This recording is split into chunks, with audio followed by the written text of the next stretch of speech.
video on the 5 Tibetans, just an instruction video to go along with the instruction sheet that you should have. I would ask everybody that this is a personal video, so it's not to be shared. It's a practice that was taught to me by a Grand Master, handed down through the centuries, and it's really not for, it's not to put up on YouTube or anything like that there.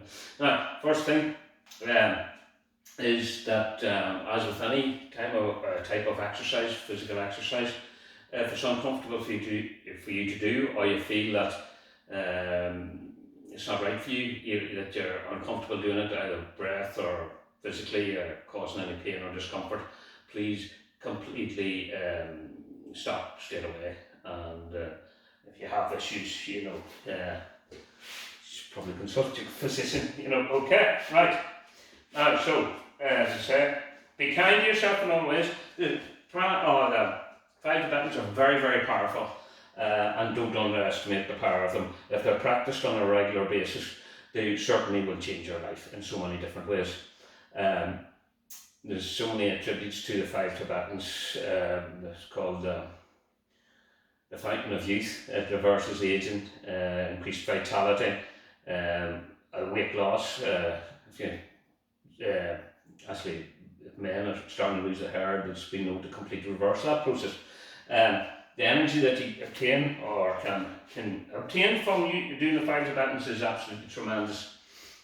And in between each of these five exercises, in between each of them, it is very, very important that you take time to ground yourself and do abdominal breathing or deep diaphragmatic breathing, yogic breath.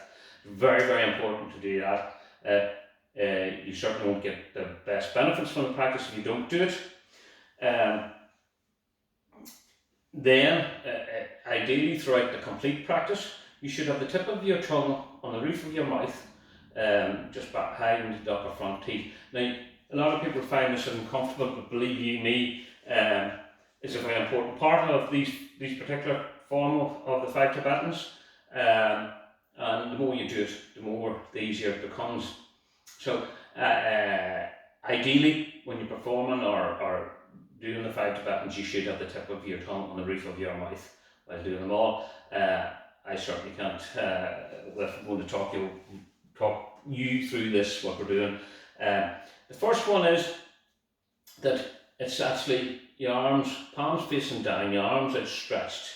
And actually it's a rotation. Well, actually just a second, I've got enough space here. It's rotation. Ideally, we do each of the Tibetans 9 times. Probably not going to do them all 9 times here this morning because but ideally, when you're practicing, you should do them 9 times. If you can't do them 9 times, build up to it.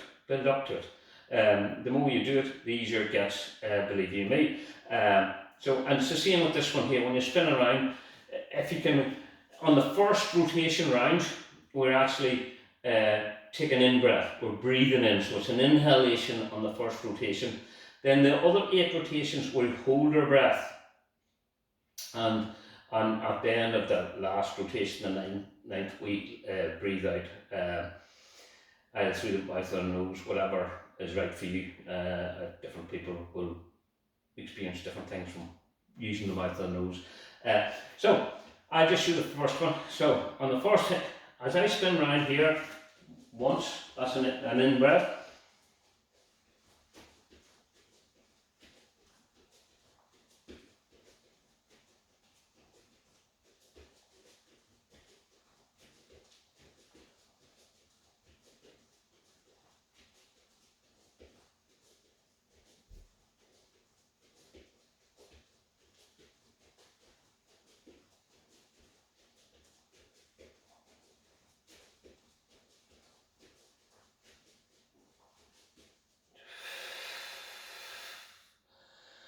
Out breath, okay? And if you can't do it in a complete 9, it's important that you use the first rotation to breathe in, and then if you can only do it for 3, 4, 5, 6, 7, 8, 9, build up to 9. Now, when I've got first one done, you need to take time when you ground yourself. Okay, so you ground yourself, you feel your feet on the mat, you take at least two really big deep breaths in.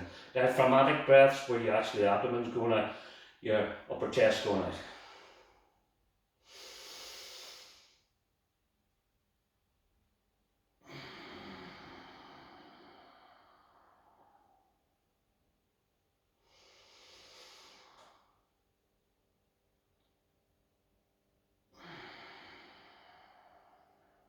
And see, that's two, so you can do 3 or 4. It's important that you do that, very, very important that you ground yourself in between the exercises.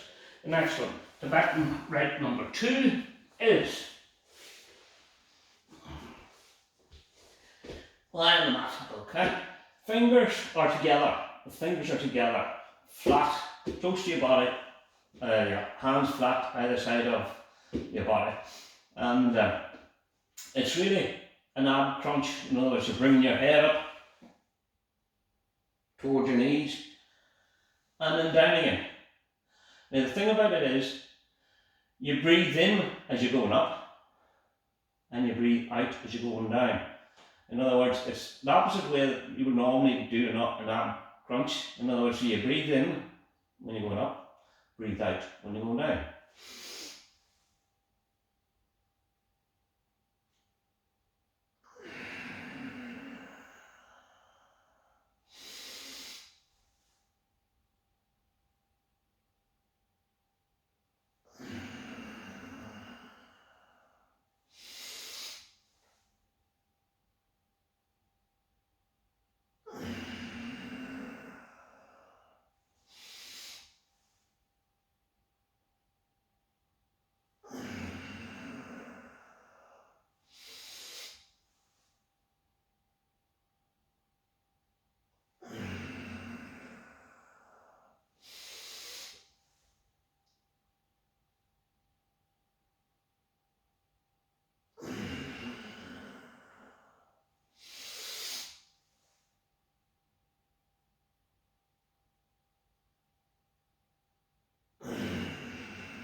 Okay, roll onto one side, support yourself as you get up, and again, ground your feet, ground yourself on your mat, take that those couple of deep breaths in.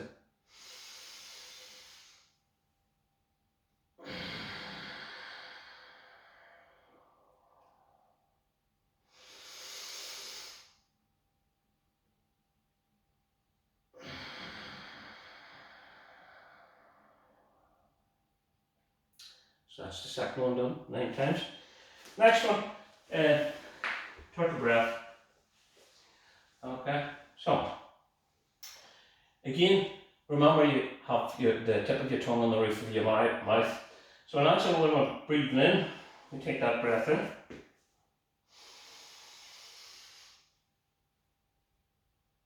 Breath out.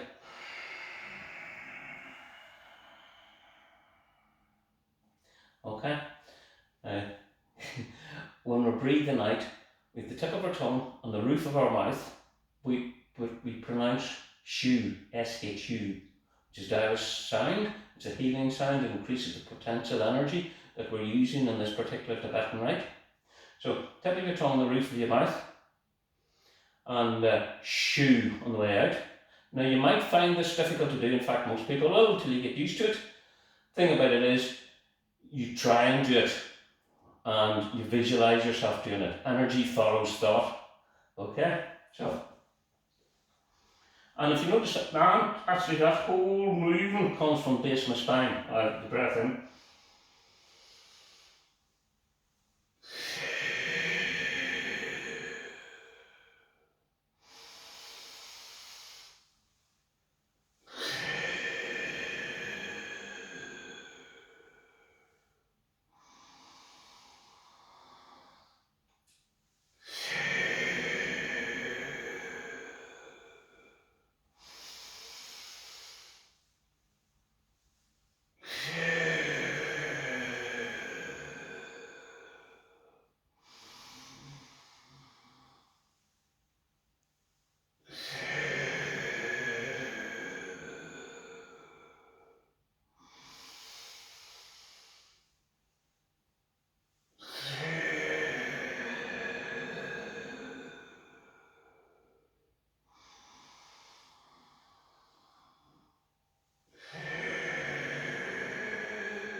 stand up, ground yourself, take those couple of deep breaths in.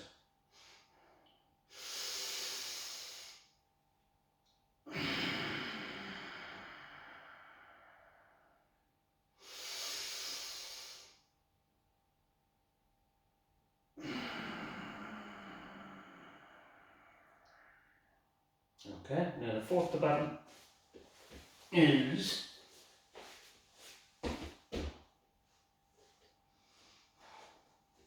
movements basically. Push down on your legs, come into tabletop, lock the joints for a few seconds, and then down. Okay, now we go down. Actually, everybody thinks that you will go up on an in-breath, in other words, breathing in, going up, but no, we go up on an out-breath, okay? Very important that you get the breathing right. So we go up to the tabletop position on the out-breath. So take a breath in, breath out. Lock for a few seconds. Breath in.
Again, we need to stand up, ground yourselves, take those couple of deep breaths in, abdominal breathing.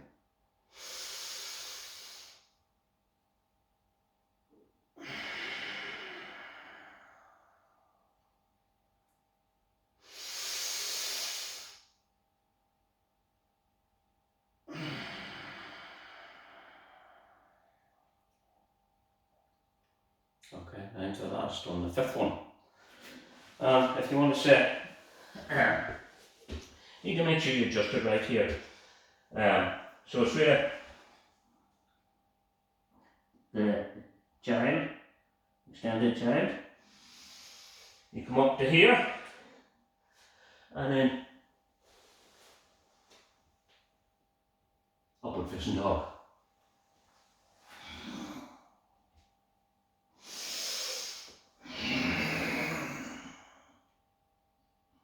Okay. Now, again, the breath work goes the other way around, in other words. So, we actually breathe in as we're going back, in other words, so breath in, breath out, breath in.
one thing about the 5 Tibetans, don't do them before you go to bed. Ideal time to do the 5 Tibetans is after you've done your meditation in the morning. My practice is yoga, meditation, 5 Tibetans. Sometimes I do the mental, physical exercises. They're actually meant to go together, 5 Tibetans and mental, physical exercises. Very, very powerful. We'll get on to them again eventually. Now, the important bit about that last one is you need to be comfortable on, you know, that you're sort of in a tabletop position. Now, as I would,